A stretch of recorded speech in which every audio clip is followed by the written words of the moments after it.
Bro, I saw a comment on a video that was like, what if when the Avengers saw Thanos and they said, "Where are the stones?" He said, "In my belly," and rubbed it. I don't know why that was the funniest thing in the world to me. Hello, there's still 15 weeks of this. I'm very sad. Now we're going to be doing Browns game reviews, and this is going to be separate from the actual predictions we end up doing. You can tell because I'm going to wear sunglasses in these, and then I'll bring that back. So to start, he had his return to Baltimore as a Cleveland Brown, and we lost one of Joe's more lacking days as a Cleveland Brown. Not necessarily a indictment that he should be done going forward, but certainly a bit of a, oh, there's his age. He's not bad, and the game wasn't awful for him, but just compared to what we've seen from him in the past, it was a little bit jarring. With that in mind, though, our comments about Derrick Henry and how it's easy to stop him were inexplicably correct.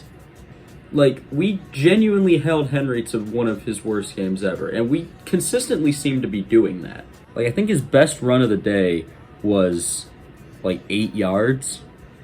So that's great. But here's the downside to that. As much as we focused all of our energy on stopping Henry, there's still 52 players on their team. Lamar was pretty well contained. Garrett got another sack and a half on him. He is on pace for, just about 30 sacks this season, which would be... Rookie class is looking unbelievable. Dillon Gabriel came in at the end of the game, and despite it being against relative backups in the Ravens, he still led a touchdown drive in like 2 minutes. Stefanski did say that Flacco is going to continue being the starter going forward in this week's game against the Packers, which a lot of people weren't fully all right with, but I am certainly all right with it for a couple reasons. One being that, yeah, Gabriel had looked good in this relative space that he got. He also was playing against backups with still a lot of the starters left in, and the Packers are arguably the most impressive looking team this year, so to kind of throw Gabriel out to the wolves like that doesn't seem the most fair to the young lad.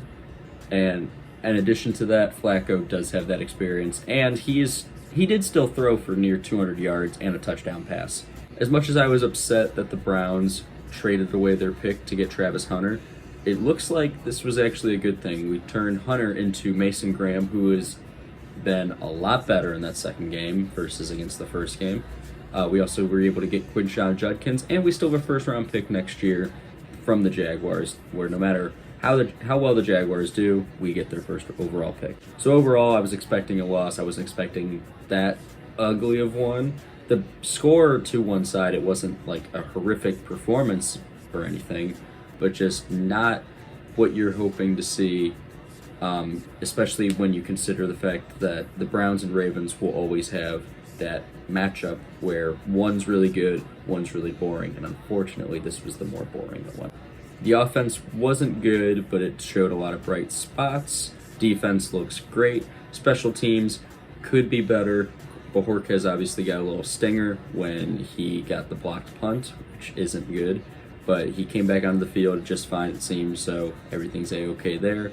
And so not the best game, but a lot of good things are in place here. A lot of good is going to be coming in the future. I think. I don't know. I'm a Browns fan.